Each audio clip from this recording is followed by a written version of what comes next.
뉴스 시작합니다. 저는 동정민입니다. 때 아닌 역사 이념 전쟁이 벌어지고 있습니다. 독립운동과 공산주의 활동을 동시에 한 인물들이 논란인데요. 국방부가 육군 사관학교에 세워진 홍범도 장군 흉상을 이전하기로 가닥을 잡았습니다. 소련 공산당에 가입했으니 공산주의와 맞서야 하는 육사보다는 독립기념관에 모시는 게 맞다는 게 국방부 설명입니다.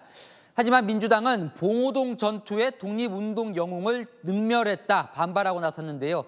정부는 다른 흉상들은 두고 홍 장군 흉상만 옮기는 안을 우선 검토 중입니다. 전혜정 기자입니다.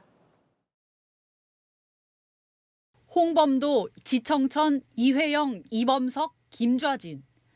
육군사관학교 생도 교육시설인 충무관 앞에 설치된 5명의 흉상입니다. 국방부가 이 가운데 홍범도 장군 흉상만 옮기기로 한 것으로 알려졌습니다. 국방부는 육사대 흉상 이전에 맞춰 용산 국방부 청사에 있는 홍범도 장군의 흉상도 함께 이전한다는 방침입니다. 홍범도 장군과 관련돼서 공산당 입당 또는 그와 관련된 활동 이런 부분이 지적되고 있어서 문재인 정부 때인 지난 2018년 육사에 건립된 흉상들 가운데 이회영 선생과 김좌진 장군 등 4명과는 달리 홍 장군은 추진 당시부터 공산주의 이력으로 논란이 됐다는 게 군의 설명입니다. 장교 육성기관에 두는 게 부적절하다는 겁니다. 국방부는 백선엽 장군 흉상으로 대체하려 한다는 주장에 대해선 부인했는데 충무관에 6.25 전쟁관을 만들어 백 장군의 상징물을 추가하는 방안을 검토 중인 것으로 전해졌습니다. 더불어민주당은 독립영웅을 능멸하는 반역사, 반민족적 폭거라고 맹공했습니다. 이 어처구니없는 일을 벌인 국방부 장관에게는 반드시 합당한 책임을 묻겠습니다. 정신 나간 정권의 정신 나간 국방부 장관입니다. 대통령이 직접 나서 사과할 일입니다.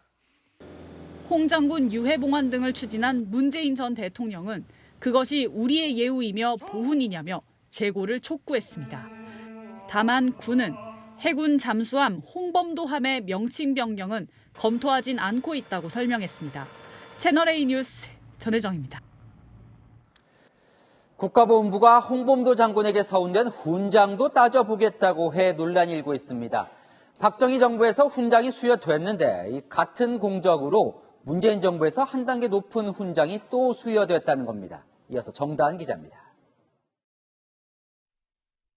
최고 등급인 대한민국장부터 5급인 애족장까지 건국 훈장을 받은 사람은 모두 11,710명. 이 가운데 홍범도 장군은 여운형 선생, 유관순 열사와 함께 중복으로 서운됐습니다. 홍 장군은 1962년 처음 대통령장을 받았습니다. 만주에서 혁혁한 공적을 세웠다는 이유입니다. 그런데 2021년 문재인 정부는 유해 송환을 계기로 이보다 높은 대한민국장을 또 추서했습니다. 당시 국민통합과 민족정기 선양, 카자흐스탄과의 우호 증진이 서운 이유였습니다. 국가보훈부는 이를 두고 동일한 공적에 대해 훈장을 거듭 수여하지 않는다는 상훈법에 어긋나는 것으로 보고 절차에 문제가 없는지 따져보기로 했습니다. 홍 장군을 포함해 육군사관학교에 들어선 5인 흉상은 지난 2018년 육사의 뿌리를 독립군에서 찾겠다는 의미로 세워졌습니다. 이회영 선생과 홍범도, 김좌진, 지청천, 이범석 장군의 정신이 여러분이 사용한 실탄 탄피 300kg으로 되살아났습니다. 그러나 건립 당시부터 홍 장군의 공산주의 이력이 문제가 됐습니다.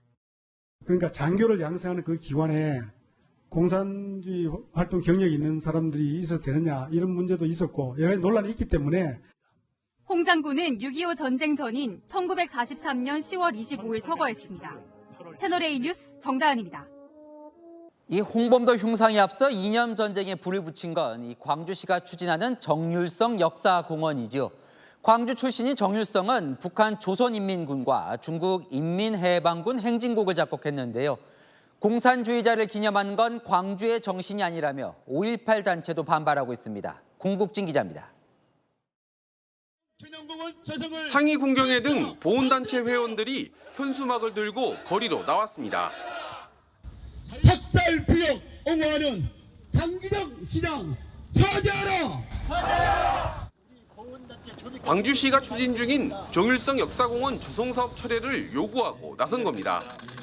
광주 출신인 정일성은 중국 팔로군 행진곡, 북한의 조선인민국 행진곡을 작곡한 인물입니다. 연평도 포격천사자인 고 서정호 화사의 유족들도 거리로 나왔습니다. 6.25 때 북한 공산당을 사기를 북돋고 지원을 한 공산당 선동대장입니다. 광주 정신은 공산주의자를 기념하는 정신이 아니고 2018년부터 광주시 예산 48억 원이 투입돼 조성 중인 정일성 역사공원은 내년 5월 완공 예정입니다. 정일성이 태어난 집입니다. 생가를 알리는 큰 비석이 들어서 있고 중장비를 동원해 공원 조성 작업이 한창입니다. 광주시는 정일성이 대중국 외교에서 중요한 역할을 했다며 물러서지 않고 있습니다. 당당하게 하겠습니다. 광주 시민들이 뜻을 모아서 해왔던 그런 일이고 부럽거나 잘못됐거나 이런 사업이 아니기 때문에 4.19, 5.18 단체들도 정일성 역사공원 건립을 반대하는 신문 광고를 내는 등 반발은 거세지고 있습니다. 채널A 뉴스 홍진입니다. 정일성 역사공원 강기정 광주시장이 물러나지 않는다고 하자 박민식 국가보훈부 장관 직을 걸어 막겠다고 나섰습니다. 정부는 중국과 북한 군가를 작곡한 사람을 세금으로 기릴 수는 없다며 광주시 예산 지원을 막기 위해 총력전에 나섰습니다. 송찬욱 기자입니다. 윤석열 대통령은 최근 박민식 국가보훈부 장관으로부터 정률성 역사공원 조성 사업의 문제점을 보고받고 잘 처리하라고 당부했다고 대통령실 고위 관계자가 밝혔습니다. 박 장관은 오늘 6.25 전쟁에 참전했던 호남 학도병 현충시설 건립 계획을 발표하며 정률성 공원 저지에 장관직을 걸겠다고 했습니다. 정률성 그런 역사공원 반드시 저지할 생각이고 그 부분에 대해서는 정말 2번, 3번, 100번이라도 제가 직을 걸고 있습니다. 각 부처도 총력 저지에 나섰습니다. 행정안전부는 장관이 지자체가 추진하는 사업을 취소할 수 있을지 지방자치법 검토에 들어갔습니다. 공원 조성과 관련 있는 국토교통부와 문화체육관광부도 광주시 예산 집행 과정을 들여다볼 예정이고 감사원 감사 가능성도 열어뒀습니다. 지방자치단체에서 하는 일들에 대해서 잘못된 것이 있다면 중앙정부가 합법적으로 그런 부분들에 대해서 검토를 하고. 대통령실 관계자는 정률성은 항미 원조전쟁 일원으로 대한민국에 들어온 사람이라며 국민의 세금으로 기림을 받는 건 반역사적이라고 지적했습니다. 채널A 뉴스 송찬욱입니다.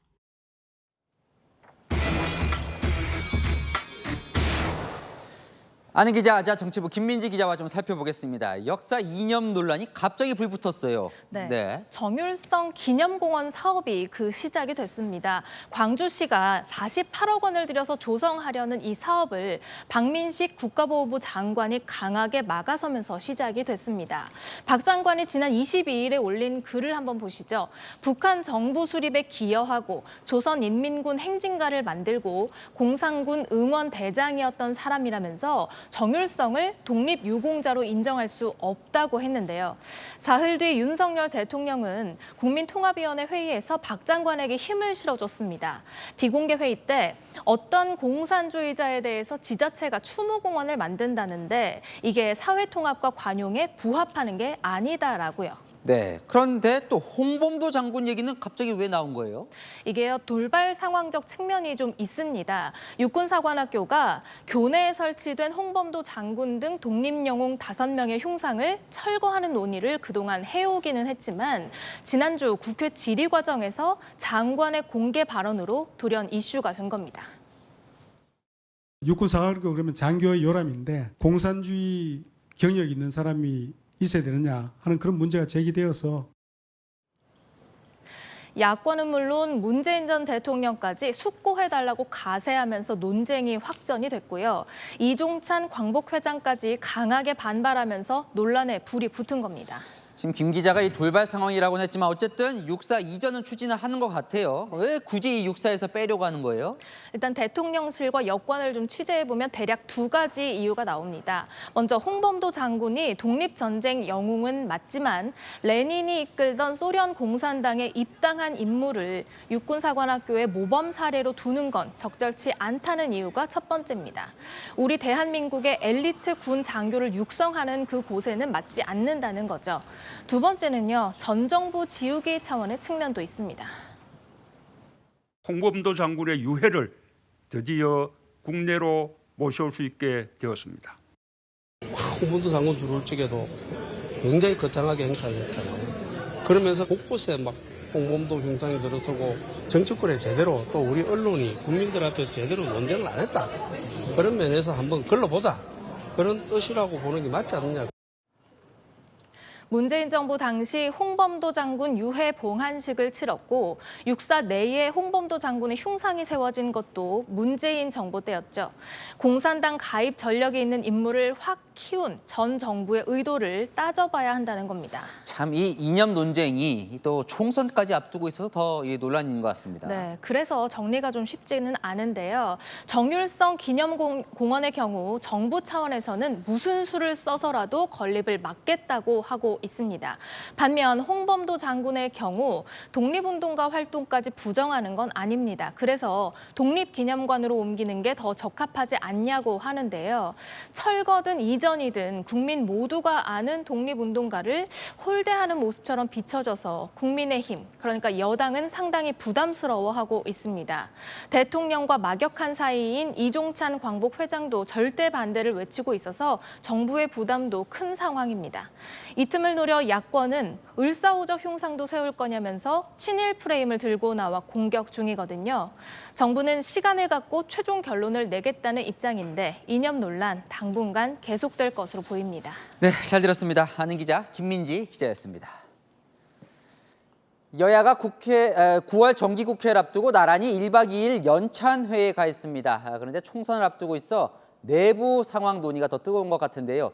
이재명 민주당 대표는 워크숍 직전 9월 셋째 주에 검찰에 출석하겠다는 뜻을 밝혔습니다. 자, 먼저 강원도 원주에 가 있는 민주당 연찬회부터 알아보겠습니다. 김유빈 기자. 네, 이 대표 검찰 출석은 다음 달로 넘어간 거네요. 네, 당초 검찰은 오는 30일에 출석하라고 통보했는데요. 이재명 민주당 대표 측은 일정이 많아서 30일 출석은 도저히 어렵다고 최종 거부했습니다. 9월 11일부터 그 주에 본회의 일정이 없습니다. 그래서 그 주에 가능하면 조사를 받으러 가겠다. 그렇게 통보를 한 겁니다. 그러면 검찰의 일정에 맞춰서 야당 대표가 다 검찰 소환 조사 일정을 맞추는 겁니까? 9월 1일 정기국회 개회식을 시작으로 합의된 본회의 일정이 없는 주간은 셋째 주뿐이라는 겁니다. 검찰이 요구한 시점과 꽤 차이가 나다 보니 이재명 대표의 5번째 소환 일정을 놓고 검찰과 신경전이 예상됩니다. 자, 그동안 사법 리스크, 혁신안, 개파가 생각이 계속 달랐는데요. 연찬회 분위기는 어떻습니까? 네, 조금 전 민주당 의원들의 자유토론이 끝이 났습니다. 개파 간 갈등이 불붙지는 않은 모습인데요. 한 민주당 의원은 자유토론 시간이 짧아서 싸울 분위기는 아니었다고 내부 분위기를 전했습니다. 현재는 제 뒤로 보시는 것처럼 의원들이 저녁 식사를 위해 배식을 받고 있는 모습입니다. 다만 워크숍 전에는 이재명 대표 사법 리스크를 두고 쓴소리도 나왔습니다. 구속이 됐다고 하면 그때마다 최고위원들이 전부 다 구치소로 가서 회의를 합니까? 오늘 밤 본인 토의가 예고된 만큼 개파 간 격돌이 벌어질 가능성도 있습니다. 지금까지 민주당 워크숍이 열리고 있는 강원도 원주에서 전해드렸습니다. 자, 이번에는 국민의힘 연찬회가 열리고 있는 인천으로 가보겠습니다. 자, 이현재 기자. 특강을 듣던 국민의힘 의원들이 혼쭐이 났다면서요? 네. 네, 그렇습니다. 조금 전부터 윤석열 대통령이 국민의힘 연찬회에 참석하고 있습니다. 앞서 국민의힘 의원들에게 쓴소리를 쏟아낸 건 김병준 한국경제인협회 고문입니다. 김 고문은 대통령 입만 보지 말라며 의원들의 무조건적인 윤심조끼에 일침을 가했습니다. 김 고문은 이문열의 단편소설 우리들의 일그러진 영웅에 비유했는데요. 윤 대통령이 실제로는 교실의 독재자 엄석대를 쫓아낸 선생님에 가깝지만 여당 때문에 독재자로 비춰진다고 꼬집었습니다. 당이 정치적 이해관계를 앞세워가지고 가가지고 윤심만 따라가는 그런 당으로 보이니까 이것이 마치 대통령이 엄석대처럼 보이는 겁니다. 윤석열 대통령도 연찬회에 참석을 했군요. 자, 당 지도부 그동안 당내에서 있었던 수도권 위기론을 스스로 인정도 했다면서요? 네, 국민의힘 지도부는 당 안팎에서 쏟아지던 수도권 위기론에 대해 따끔한 충고도 받아들여야 한다며 새로운 인재 영입을 추진하겠다고 밝혔습니다. 사실 이 수도권 선거에서 우리가 어렵지 않았던 때가 딱 한 번 빼고는 없었지 않습니까? 이번 총선에서 승리할 수 있는 좋은 인재라 그러면 3고 철회가 아니라 10고 철회를 해서도 적극. 앞서 일부 의원들은 수도권 위기론을 제기하면서 인재 영입 필요성을 주장했습니다. 수도권이 여당이건 야당이건 다 같이 힘든 지역이긴 하지만 특히 지금은 여당의 인재가 부족하다. 그런 뜻에서 드린 말씀입니다. 오늘 연찬회에는 추경호 경제부총리, 한동훈 원희룡 장관 등 내각도 다수 참여해 당정 협조를 논의했습니다. 채널A 뉴스 이현지입니다. 후쿠시마 오염수 방류 이후 수산물 소비는 어떨까요? 불안하다, 신경 안 쓴다. 반응은 여러 가지이지만 일단 수산물 매출은 늘었습니다. 기업들도 구내식당 메뉴에 수산물을 늘리기로 했습니다. 김승희 기자가 현장 취재했습니다. 평일 점심때 한가하던 대형마트 수산물 코너가 소비자들로 붐빕니다. 처리해서 버린다는데 굳이 그거 신경 안 씁니다. 없어서 못 먹죠. 매대 위에는 안심하고 먹을 수 있다는 안내문이 붙어 있습니다. 후쿠시마 오염수 방류로 인한 소비자의 불안감을 줄이려는 겁니다. 실제로 오염수 방류 직후인 지난 24일에서 27일 대형마트 3사의 수산물 매출은 1년 전과 비교해 12%, 2주 전보다는 최대 36%까지 올랐습니다. 대형마트 관계자는 오염수가 우리 해역에 도달하기 전에 미리 사두려는 심리가 작용한 것 같다고 설명했습니다. 좀 좋아하는 거는 미리 좀 더 많이 사는 것 같아요. 냉동실에 넣을 수도 있으니까 조금 더 많이 사고 먹으려고요. 하지만 이런 반짝 특수가 언제까지 이어질진 미지수입니다. 걱정이 많이 되죠. 그러니까 그 바다라는 게 한 곳으로만 이렇게 풀어지는 게 아니고 전체적으로 어디로 갈지 모르잖아요. 대형마트들은 철저한 안전검사로 대응에 나섰습니다. 한 대형마트에서 운영하는 상품 안전센터인데요. 이곳에서는 매일 소비량이 높은 어종들의 방사능을 검사하고 있습니다. 광어, 바지락 등을 갈아 기계에 넣으면 3시간 후 결과가 나오는데 아직까지 방사능이 검출된 사례는 없습니다. 기업들은 수산물 소비 운동에 나섰습니다. HD현대는 전국 사업장 구내식당에 우럭과 전복 메뉴를 올려 연말까지 100톤을 소비하기로 했습니다. 대한상공회의소도 기업들에게 추석 선물로 우리 수산물을 보내자고 권고했습니다. 채널A 뉴스 김승희입니다. 중국 반발은 더 거세졌습니다. 중국에 있는 일본인 학교에 돌까지 날아들었다는 소식 일본 언론이 전하고 있습니다. 일본 정부는 주일 중국 대사를 불러서 항의했습니다. 도쿄에서 김민지 특파원입니다. 중국의 한 음식점 사장이 일본식 인테리어를 전부 뜯어냅니다. 没有啊，这是有关日本的一些东西嘛，全部给弄掉嘛。因为这个明珠的这个情节嘛，就是改成中式的嘛。 후쿠시마 원전 오염수를 방류한 일본에 분노하는 중국 시민들이 곳곳에서 포착됩니다. 일본 언론들은 방류가 시작된 지난 24일 산둥성에 있는 일본인 학교에 돌을 던진 중국인이 구속됐다고 전했습니다. 일본 정부는 오늘 주일 중국 대사를 초치했고 중국 내 반일 행동에 유감스럽다는 입장을 밝혔습니다. こうした事案が生じていることは極めて遺憾であり憂慮しています。 아예 일본산 화장품 리스트를 나열하며 불매 운동을 시작했고 일본 여행조차 가지 않겠다고 선언하는 중국인도 늘고 있습니다. 原本我女咧都同我去日本嘅，不過依家排嗰啲核污水啦，決定暫停先。 한편 도쿄전력은 태풍 10호의 접근으로 배를 띄우지 못해 오늘 원전 앞바다 인근 2개의 지점에서만 삼중 수소 샘플링 채취를 했다고 밝혔습니다. 도쿄에서 채널A 뉴스 김민지입니다.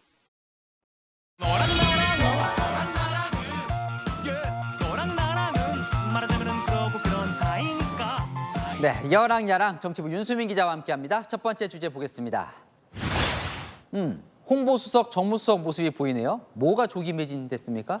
네, 자세히 보시면 이들의 식판 위에 광어회 등 음식이 올려져 있죠. 후쿠시마 오염수 방류 이후 이 수산물 불안감을 잠재우기 위해서 대통령실이 점심 메뉴로 이 수산물 특별식을 준비했는데요. 일찌감치 동이 났습니다.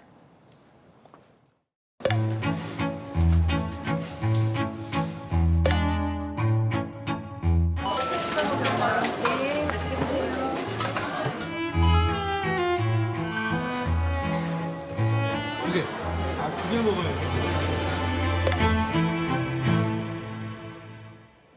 네, 홍보수석, 정무수석, 북적북적하네요. 네, 이 특별식이 나온다는 소식에 많은 직원들이 구내식당을 찾았다는데요. 대통령실은 평소보다 1.5배 많은 인원이 구내식당을 이용했고 외부 약속도 취소하고 온 직원도 다수였다고 전했습니다. 맛있어 보여요. 그래서 많이 간 것 같기도 한데 저게 오늘 하루만 나오는 특식입니까? 네, 그건 아닙니다. 이번 주 금요일까지 갈치조림, 멍게 비빔밥, 장어덮밥, 물회 등이 준비돼 있는데요. 9월 이후에도 주 2회 이상 수산물이 주 메뉴로 제공될 예정이라고 합니다. 대통령은 안 왔나 보죠? 네, 오늘 윤 대통령은 이 한덕수 총리와 오찬을 했는데요. 이 수산물이 식탁 위에 올랐다고 하네요. 윤 대통령 그동안 수산물 먹방을 종종 선보여왔죠.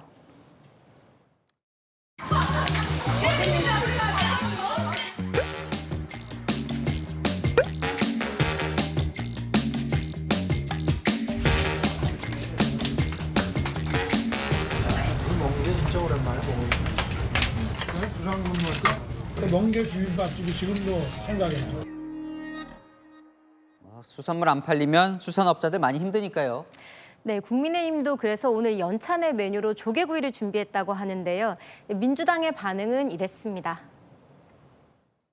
수산물 소비를 늘리려는 노력은 매우 중요합니다. 하지만 대통령실의 대응은 국민을 안심시키기보다는 냉소의 대상이 되고 있습니다. 네, 다음 주제 넘어가 보겠습니다. 이재명 대표가 신발끈을 곧좀 묶었습니까? 네, 오늘이 이재명 대표 취임 1년이죠. 간접적으로 소회를 밝혔는데요. 같이 들어보실까요? 우리가 국민의 기대에 충실히 부응했는지 되돌아보면 아쉬운 부분이 많습니다. 다시 한번 신발끈을 거쳐 묶었으면 좋겠습니다. 네, 이 대표 오늘 사비로 이 의원들에게 간식도 돌렸는데요. 그러니까 약과 같아요. 먹는 약과. 네, 함께해 주셔서 감사합니다라는 메시지와 함께 의원실마다 2박스씩 전달했다고 합니다. 지지자들은 이 대표를 챙겼습니다. 저희 지도부 1주년이라서 준비했어요. 그래. 네. 땡큐. 네, 감사합니다. 감사합니다. 화이팅 하세요. 그래요. 네.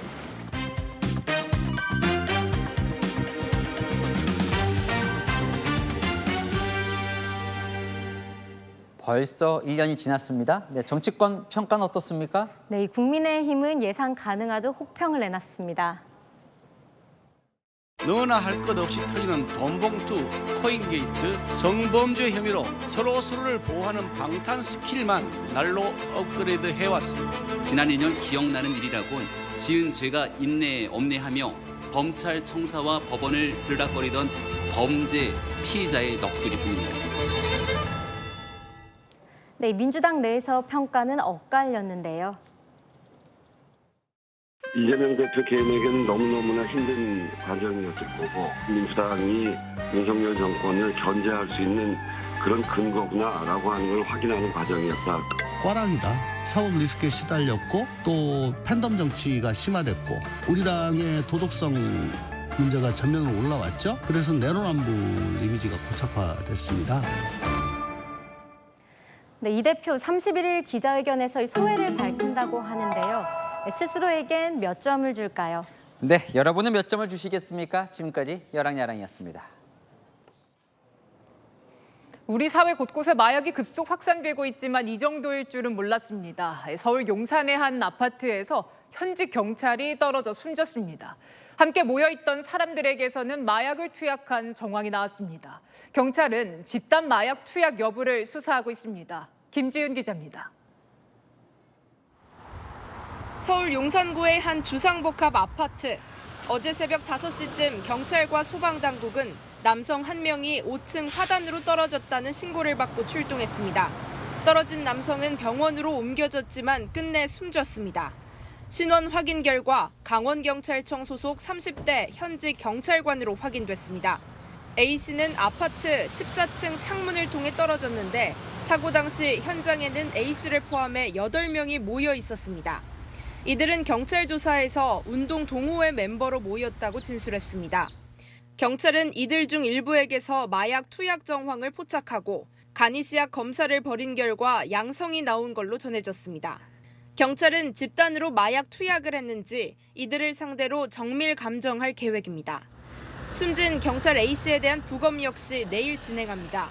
또 경찰은 마약 입수 경로에 대해서도 조사를 벌이고 있습니다. 경찰은 A씨 추락과 관련해 정확한 사건 경위를 파악할 계획입니다. 채널A 뉴스 김지윤입니다. 50대 남성이 술을 마시다가 옆자리 손님들에게 흉기를 휘둘러서 한 명이 목숨을 잃고 3명이 다쳤습니다. 일행인 여성이 옆 테이블 손님들과 합석해 기분이 나빴다는 게 끔찍한 범행의 이유였습니다. 배유미 기자입니다. 캄캄한 밤 모자를 눌러쓴 남성이 뒷짐을 지고 아파트 출입구로 들어갑니다. 10분 후 다시 밖으로 나온 남성, 무언가를 넣은 듯 주머니를 움켜쥐며 걸어갑니다. 이 남성은 곧바로 인근 주점으로 들어가고 잠시 뒤 한 여성이 피를 흘리며 밖으로 뛰쳐나옵니다. 주인이 와서 급하게 뛰어가지고 신고해달라고 해가지고 신고해주니까 그래 왜 하니까 칼로 찔렀다 해가지고 무서워 가보지를 못했어요. 어젯밤 11시 22분쯤 경북 영천시 한 주점에서 50대 남성이 옆 테이블 손님들에게 흉기를 휘둘렀습니다. 흉기에 찔린 60대 남성은 병원으로 옮겨졌지만 끝내 숨졌습니다. 함께 있던 남녀 3명도 어깨를 찔리는 등 중경상을 입었습니다. 범행이 일어난 술집 앞입니다. 남성은 이곳에서 술을 마시다 자신의 집으로 돌아가 흉기를 가져왔습니다. 남성은 범행 후 현장에 남아있다 신고를 받고 출동한 경찰에 붙잡혔습니다. 가해 남성은 경찰 조사에서 자신과 술 마시던 일행 여성이 옆 테이블 손님과 합석하자 기분이 나빴다고 진술한 걸로 전해졌습니다. 가해 남성과 피해자들은 같은 동네 주민으로 안면이 있었던 걸로 알려졌습니다. 경찰은 가해 남성에 대해 살인 등의 혐의로 구속영장을 신청할 방침입니다. 채널A 뉴스 배유미입니다. 이렇게 하루가 멀다 하고 벌어지는 흉기 관련 사건에 대해서 경찰과 정부는 대응책을 고심 중입니다. 일단 경찰이 범인을 제압하다 벌어진 일에 대해서는 책임을 확실히 덜어주기로 했습니다. 이기상 기자입니다. 한밤중 좁은 주택가 골목길에 경찰 수십 명이 모였습니다. 이들이 대치하고 있는 건 손에 흉기를 든 남성 1명.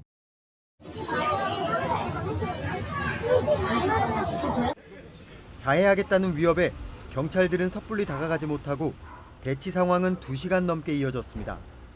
결국 이 남성 1명을 제압하는데 경찰 특공대 21명과 강력팀 형사, 지구대 경찰 등 모두 48명이 투입됐습니다. 경찰청장이 흉기와 관련한 범죄에 테이저건 사용 등 강력 대응을 허락했지만 실제 현장 분위기는 다릅니다.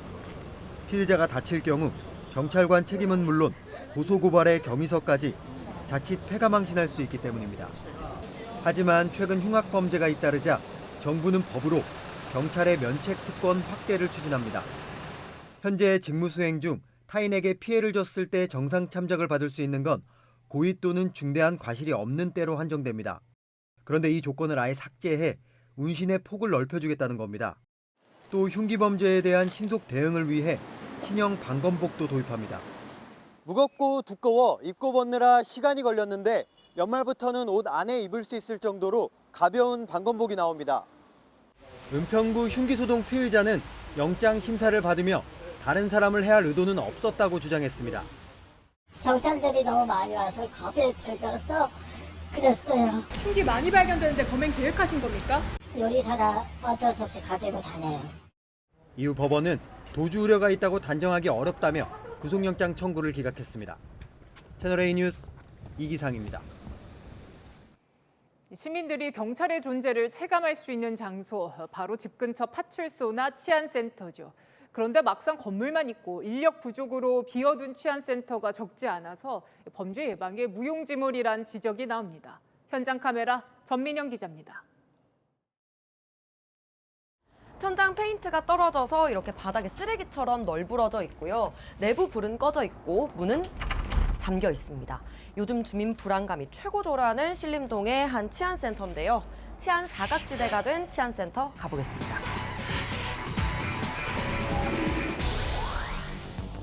평일 낮이지만 문은 닫혀 있고 수차례 벨을 눌러도 응답이 없습니다. 인근에 있는 또 다른 치안센터. 불은 켜져 있는데 문고리엔 우편물이 꽂혀 있습니다. 3시간 이후 다시 찾아가 봐도 마찬가지. 순찰 중이던 경찰관은 인력이 없어 비어있는 거라고 설명합니다. 예전에 있었는데 이제 정년은 이제 폐임을 계속 일시적으로 2년 정도 이제 부족하다 보니까 원래 여기는 이제 대장이 돼서 기존 파출소를 통폐합해 지구대로 만들면서 남는 건물에 소수 인력을 파견해 초소처럼 운영하는 게 치안센터입니다. 하지만 주민들은 이곳이 정상적으로 치안 업무를 하는지 알지 못합니다. 칼부림도 일어나고 이번에 산에서도 그랬잖아요. 그래서 저는 솔직히 지나가는 사람들마다 약간 계속 놀라긴 하거든요. 필요한데 열려있는 걸 못 봐서 의지가 좀 안 돼요. 신림동만의 문제는 아닙니다. 어린이 보호구역 앞에 있는 치안센터도 문이 잠겼습니다. 분실물을 주운 시민은 이렇게 문고리 위에 올려놓을 수밖에 없었습니다. 긴급 전화기엔 먼지가 잔뜩 쌓여 있고 거미줄까지 쳐져 폐가나 다름없습니다. 문을 두드려도 응답 없는 또 다른 치안센터.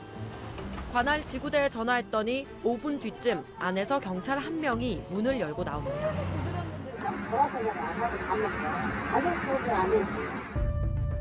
경찰관들이 잠시 쉬다 가는 곳이 된 겁니다. 치안센터가 유명 곳이라고 자원을 해가지고 나온 사람은 근무하고 그 안 할 때는 폐쇄를 시켜놔요. 서울 경기 치안센터 202곳 중 상주 인력이 없어 종일 비어있는 곳만 63곳. 인력이 배치된 곳도 밤엔 운영하지 않습니다. 야간에도 이렇게 불을 밝히고 있는데요. 그런데 정작 잠겨 있고 안엔 아무도 없습니다. 지난 2월 택시기사 김덕기 씨는 야간 운행 중 승객에게 폭행을 당했습니다. 급히 근처 치안센터를 찾아갔지만 헛걸음만 했습니다. 주먹으로 그냥 한 대 치는 거야, 여기를. 그래서 거기를 딱 들어가는데 보니까 불은 켜져 있는데 문이 걸려 있는 거야. 결국 가해 승객을 다시 채운 채 경찰을 찾아 이동해야 했습니다. 인력이 부족하면은 없애야지 그걸 뭐하러 놔두냐고요. 뭔 일이 있을 때 바로 쫓아갈 수 있는 데가 내 동네 치안센터나 저 지구대나. 정부는 보이는 경찰을 강조하며 범죄 예방을 하겠다지만 정작 치안센터는 잠겨 있고 경찰은 보이지 않습니다. 현장 카메라 전민영입니다. 20대 여성을 살해하고 시신까지 훼손한 정유정. 최근 재판부에 잇따라 반성문을 내고 있죠. 오늘은 직접 법정에 나와서 계획된 범행이 아니었다라고 항변했습니다. 조금이라도 형량을 줄여보려는 의도로 보입니다. 배영진 기자입니다. 지난달 14일 1차 공판 준비 기일에 직접 출석한 정유정. 오늘 열린 2차 공판 준비 기일에도 강력범을 뜻하는 노랑 명찰이 달린 청록색 수의를 입고 출석했습니다. 검사와 변호사가 쟁점과 증거를 정리하는 공판 준비 기일에는 피고인의 출석 의무가 없지만 연이어 법정의 모습을 드러낸 겁니다. 더구나 오늘은 재판부와 변호인 간 질의 과정에 직접 끼어들기도 했습니다. 증거와 공소 사실에 대한 변호인의 의견 개진이 못마땅했는지 계획적인 범행이 아니었습니다라고 직접 말한 겁니다. 경제적인 부분에 불만을 품고 살지 않았습니다라고 밝히기도 했습니다. 정유정은 다만 살인과 시신 유기 혐의 사실에 대해선 인정했습니다. 앞서 정유정은 자신의 불우했던 성장 과정과 정신과약 복용 사실 등을 담은 반성문을 재판부에 제출했습니다. 증인으로 아버지와 할아버지, 새할머니를 신청하기도 했습니다. 계획 범죄가 아니라 불안정한 상태에서 우발적으로 저지른 범행이라고 주장할 것으로 보입니다. 계획살인을 부인하려는 이유는 형량이 최소 5년 이상 증가할 수 있기 때문에 정유정 측은 이를 부인하여 형량을 줄이려는 것으로 보입니다. 정유정 측은 또 비공개 재판을 요청했습니다. 유례가 없는 특수한 범죄 행위로 모방범죄 등이 우려된다는 주장입니다. 재판부는 다음 달 18일 정유정에 대한 다음 공판을 열고 재판 비공개 여부도 함께 검토할 예정입니다. 채널A 뉴스 배영진입니다.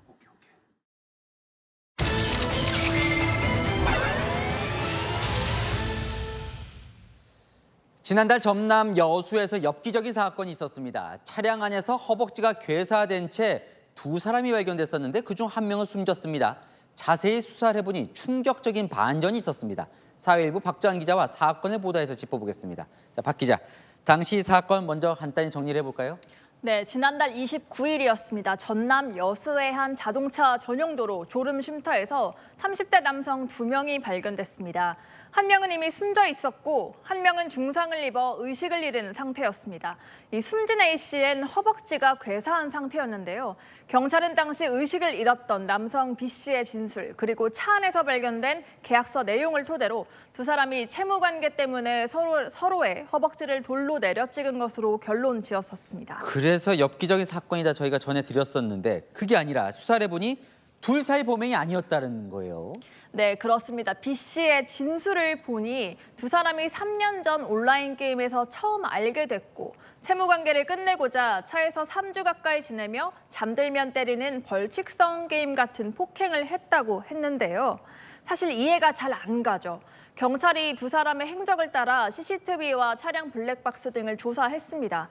제3의 인물이 포착됐습니다. 수사 결과 이 인물이 두 사람을 뒤에서 조종하면서 금품 갈취, 협박, 폭력까지 행사했던 겁니다. 조종을 했다? 어떻게 이런 일이 가능한 겁니까? 네, 경찰 관계자에게 물어보니 이 제3의 인물이 두 사람을 심리적으로 지배하는 일명 가스라이팅을 해왔다고 설명했습니다. 4년 전 두 사람이 각자 법적인 문제로 고민하던 당시 자신을 변호사 사무장이라고 속이고 민사소송을 해결해 주겠다고 나선 겁니다. 그 뒤로 변호사비와 소송비 명목으로 최소 4억 5천만 원의 가짜 빚을 만들고 이 돈을 갚으라고 요구한 겁니다. 액수는 점점 커졌고 두 사람은 제2금융권이며 가족, 친척에게까지 손을 벌렸습니다. 하지만 올 초 빚을 갚지 못했고요. 결국 사달이 났습니다. 오, 어떻게 이런 일이 참. 그 제3의 인물, 남성의 정체가 좀 나왔습니까? 네, 이 남성은 법률 지식조차 없는 무직이었습니다. 그리고 이 피해자들과 또래 남성이었는데요. 두 사람에게 요구한 빚도 모두 허위였습니다. 이들이 빚을 갚지 않자 사건 발생 한 달 전부터는 차량에서 숙식할 것을 요구했고요. 밥은 남성이 갖다 주긴 했는데 계속 휴대전화로 감시했다고 합니다. 심지어 서로 허벅지를 때리라고 지시까지 했습니다. 자신이 있는 장소 부근에 두 사람이 탄 차량을 세워놓고 수시로 폭행까지 일삼았는데요. 가장 안타까운 점은 정말 더웠던 지난 여름에 차량 에어컨도 못 틀게 하고 병원에도 못 가게 했다는 겁니다.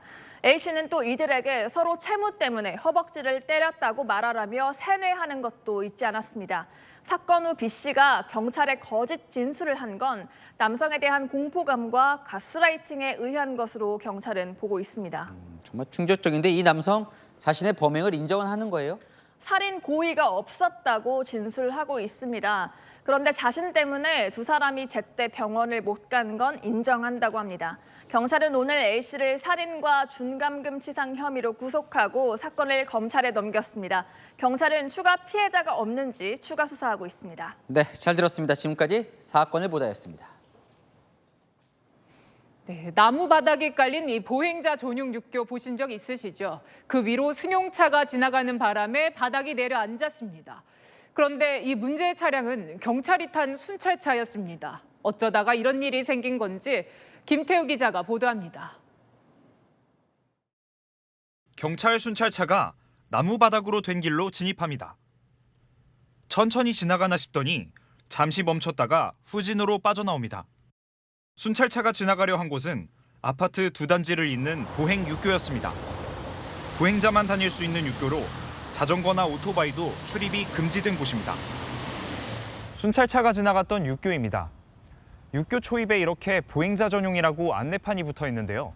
순찰차 때문에 육교 나무 바닥이 내려앉았습니다. 많이 불편하죠. 저희는 그냥 이렇게 피해만 다녀도 되는데 이제 애들 등하굣길에. 경찰은 아파트 단지 순찰 중 이삿짐 센터 차량들이 도로를 막고 있어 우회를 하려다가 일어난 사고라고 말합니다.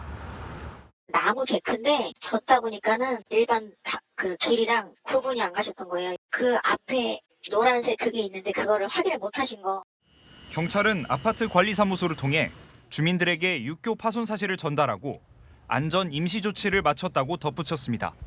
또 부서진 나무 바닥 등 파손된 육교 시설에 대해서도 보험으로 보상 처리하겠다고 밝혔습니다. 채널A 뉴스 김태우입니다.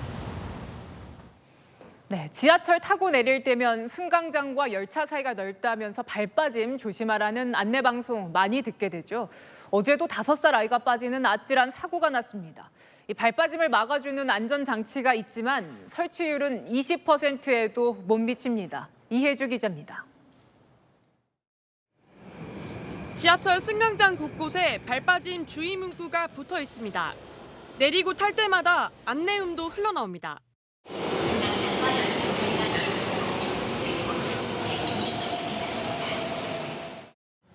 하지만 어제 오후 1시쯤 서울 지하철 3호선 충무로역에선 5살 아이가 발이 빠지며 어깨까지 끼는 사고가 발생했습니다. 다행히 아이는 다른 승객들 도움으로 무사히 구조됐습니다. 이곳 승강장과 열차 간격은 20cm 정도인데요. 7살 아이 평균 발 크기와 비슷합니다.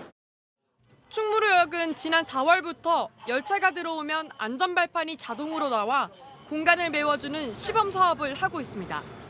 10개 승강장 중 절반만 설치돼 있는데 사고 난 곳은 안전장치가 없는 곳이었습니다. 서울 지하철에서 매년 발빠짐 사고는 평균 60여 건 발생하는 상황. 좁은 데는 안정감이 있는데 넓은 데는 불안해요. 그리고 이제 우산 같은 거 괜히 잘못 짚으면 빠지고 핸드폰 떨어뜨릴까 봐 제일 무서워. 이거는 성인도 발이 빠지겠다 싶을 때가 많아요. 그런 역에서는 좀 뭐 핸드폰 안 보고 꼭 집중해서 건너가고 그런. 성신여대역은 승강장 틈이 24cm로 성인 발도 쑥 빠질 정도입니다.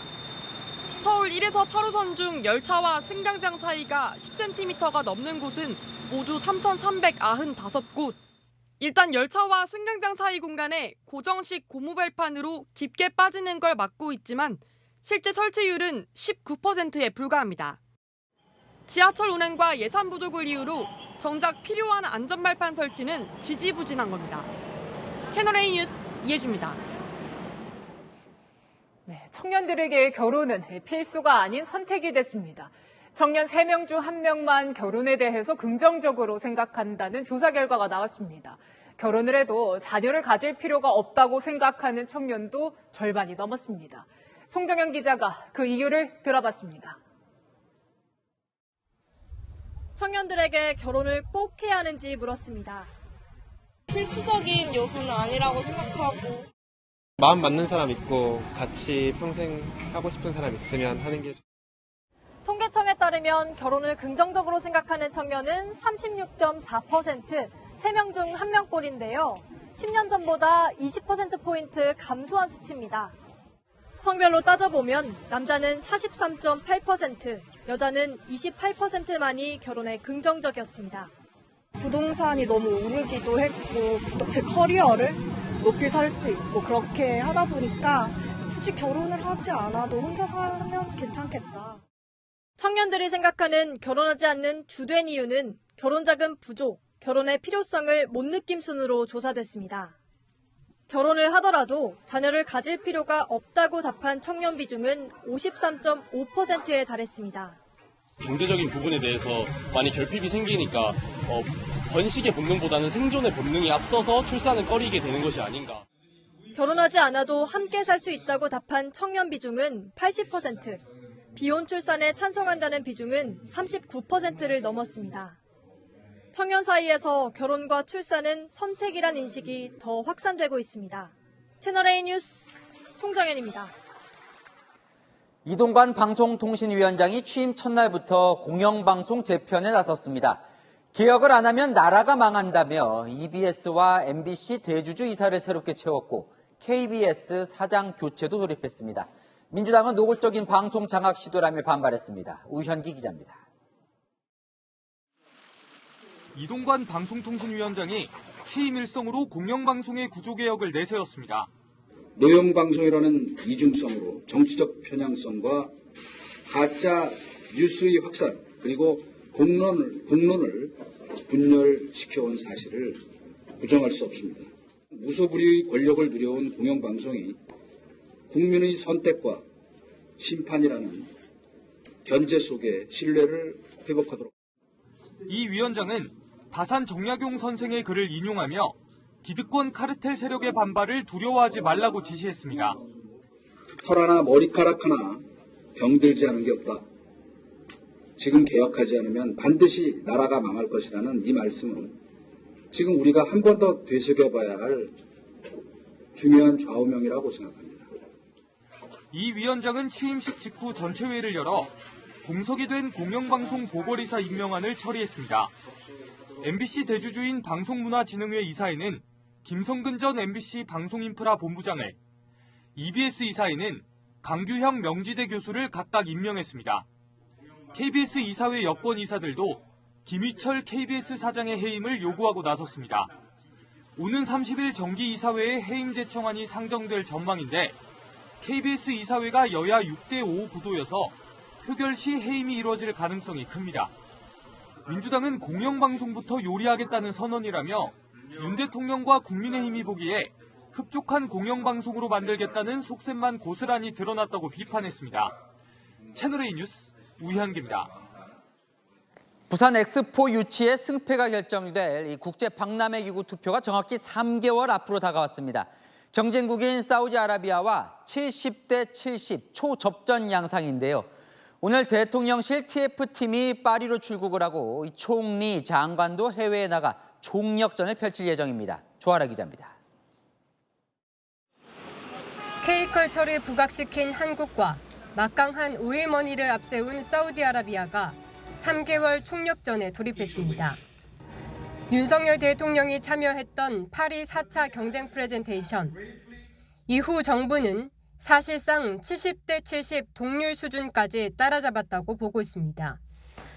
남은 40개국의 표심을 잡기 위해 9월부터는 외교 관련 부처가 아닌 장관들도 대통령 특사 자격으로 직접 유치 외교전에 뛰어들 계획입니다. 한동훈 법무부 장관은 유럽으로 가 출입국과 비자 면제를, 이상민 행정안전부 장관은 아프리카로 가 전자정부와 새마을 운동 수출을 논의하며 표심이 유동적인 국가들을 맞춤형으로 설득할 예정입니다. 윤석열 대통령도 엑스포 유치를 하반기 외교의 최우선 과제로 삼고 틈나는 대로 정상들을 만나며 홍보에 나설 예정입니다. 앞으로도 4개월 남은 엑스포 투표에 대비해서 엑스포 외교전에 총력을 기울일 것입니다. 대통령실과 정부 부처 인사들로 구성된 부산 엑스포 TF팀은 오늘 국제 박람회 기구가 있는 파리로 출국했습니다. 이들은 남은 석 달 파리에 상주하며 표심 모으기에 총력을 기울일 계획입니다. 채널A 뉴스 조아라입니다. 미국에선 아파트 층간소음 갈등이 화학 테러로 이어졌습니다. 이웃집에 유독물질을 주입한 범인을 잡고 보니 미국 대학에서 화학 박사과정을 밟고 있는 중국인 유학생이었습니다. 권갑구 기자입니다. 살금살금 계단을 올라와 현관문 틈새로 손을 뻗었다가 사라지는 남성. 자세히 보니 손에 주사기를 쥐고 있습니다. 이 집 가족들은 지난 5월부터 정체를 알 수 없는 화학물질 냄새를 맡았고 10개월 딸은 구토 증세까지 보여 소방서도 출동했습니다. 원인을 찾지 못한 집주인은 결국 문 앞에 초소형 카메라를 설치했습니다. I made a little hole here and I installed that camera. 집주인은 놀랄 만한 모습을 목격했습니다. 범인은 평소 발소리와 문 닫는 소리 등 층간소음으로 불만을 터뜨렸던 아랫집 유학생이었습니다. 조사 결과 박사과정에 있는 중국인 유학생 쉬밍리의 전공은 화학과, 마취제 일종인 메타돈과 하이드로코돈을 사용했습니다. 두 물질을 흡입하면 복통과 구토, 호흡곤란을 일으키고 심하면 환각과 실신 상태가 될 수 있습니다. We never expected anyone doing something, a neighbor who we knew by face at least for a year. So we are horrified. 경찰관도 화학물질에 노출돼 경찰관 폭행 혐의까지 적용됐습니다. 건물 주민들은 쉬밍리를 퇴거시켜달라는 소장을 제출했고 피해 가족은 친구 집으로 옮겨 새로 살 집을 찾고 있는 것으로 전해졌습니다. 채널A 뉴스 권갑구입니다. 배드민턴 스타 안세영이 세계선수권 대회에서 정상에 올랐습니다. 우리 선수가 세계선수권 단식에서 우승한 건 46년 전 이 대회가 시작된 뒤 처음입니다. 정윤철 기자입니다. 미사일처럼 날아드는 안세영의 스매시. 공을 제대로 받아넘기지 못할 정도로 강력합니다. 힘겹게 받아내도 빈틈을 보이면 안세영의 쏜살 같은 공격이 날아듭니다. 강약 조절도 일품입니다. 강하게 때릴 듯 하다가 절묘하게 네트를 넘기는 샷으로 득점하는 안세영. 2016년 리우올림픽 금메달리스트 마리는 허탈한 듯 웃습니다. 안세영은 2세트에서 내리 11점을 얻어내며 단 42분 만에 승부를 결정지었습니다. 1977년 대회가 시작한 이후 한국 선수의 첫 단식 우승입니다. 그냥 즐기니까 다 잘 되는 것 같아요. 잘 즐겼다라는 생각밖에 들지 않습니다. 안세영은 한국 배드민턴 사상 처음으로 중학생 때 선발전을 거쳐 대표 선수가 됐습니다. 배드민턴 천재는 6년 만에 배드민턴 여왕이 됐습니다. 지난달 세계 1위에 올랐고 세계 선수권까지 재패한 겁니다. 다음 달 아시안게임 금메달도 기대됩니다. 메달 경쟁자인 중국 천이페이와의 천적 관계를 벗어난 게 고무적입니다. 지난해까지 상대 전적 1승 8패로 밀렸지만 이번 대회 준결승을 비롯해 올해만 5번 천이페이를 꺾었습니다. 특히 이번 아시안게임은 천이페이의 고향인 항저우에서 열립니다. 천이페이 고향에서 하든 어디서 하든 간에 즐기면서 배드민턴을 하다 보면은 충분히 좋은 결과를 가져올 수 있을 거라고 생각하고 있습니다. 우리 대표팀은 이번 세계선수권에서 역대 최고 성적을 거뒀습니다. 혼합 복식과 남자 복식까지 사상 첫 세계 종목 우승을 달성했습니다. 채널A 뉴스 정희철입니다. 비구름이 북쪽으로 물러가면서 밤사이 소강 상태를 보이는 곳이 많겠는데요. 내일은 빗줄기가 더 강해집니다. 수도권과 강원 영서를 중심으로 시간당 30mm 안팎의 강한 비가 내리겠고요. 모레는 남부와 제주에서 매우 강한 비가 내리는 곳이 있겠습니다. 모레까지 예상 강수량입니다. 경기 북부와 강원 영서 북부에 100mm 이상, 전남 동부와 경남 서부에도 150mm 이상의 많은 비가 내리겠고요. 서울 등 그 밖의 중부지방에는 최고 80mm가 예상됩니다. 당분간 제주 해안으로는 너울성 파도에 조심하셔야겠고요. 충남 서해안으로는 바람도 매우 강하겠습니다. 내일 아침 기온은 서울이 24도, 광주 25도로 출발하겠고요. 한낮에는 서울 26도, 광주 30도, 부산은 29도로 오늘과 비슷하거나 좀 더 높겠습니다. 남부지방은 주 후반까지 비가 길게 이어지겠습니다. 날씨였습니다. 민주당 이재명 대표 오늘이 취임 1년입니다. 사법 리스크 우려는 예상대로 1년 내내 계속됐고 진행형이죠. 그런데 그보다 아쉬운 건 민주당이 민생을 위해 뭘 했는지 잘 기억나지 않는다는 겁니다. 민주당은 제1야당을 넘어 제1당 다수당이라 뜻대로 법안 처리할 수 있지요. 요란한 이념 법안보다 국민 위에 실속 있는 민생 법안 남은 1년 이 대표에게 기대해 봅니다. 마침표 찍겠습니다. 제1당의 책임 뉴스에 마칩니다. 감사합니다.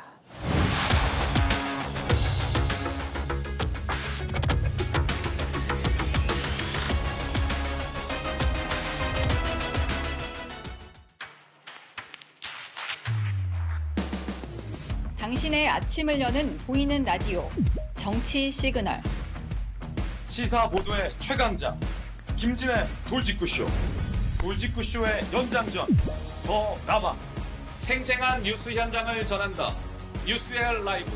시사 보도의 강력한 한방, 강력한 4팀. 오늘의 10가지 뉴스. 대한민국 대표 뉴스쇼 뉴스 탑10. 오전 8시부터 하루를 함께하는 채널A 시사 보도. 9월 4일부터 출격.